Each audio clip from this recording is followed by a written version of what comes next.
How to get your ID verified on Duolingo. The first things first is you'll have to access Duolingo application and make sure that you're logged into your account and you're currently using the latest version possible. And here you just have to use the application more often and make sure that you do have tasks and do basic language testings. Now, you also have to keep in mind that Duolingo only accepts three specific IDs. So if you go to Duolingo's official site, from their accepted identification, you should be able to see the specific countries or region, and these are going to be the IDs that they are accepting.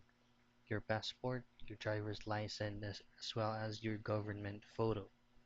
As you can see, there are check marks and there are those specific regions that does not have any check marks in it, meaning they does not or they do not accept driver's license.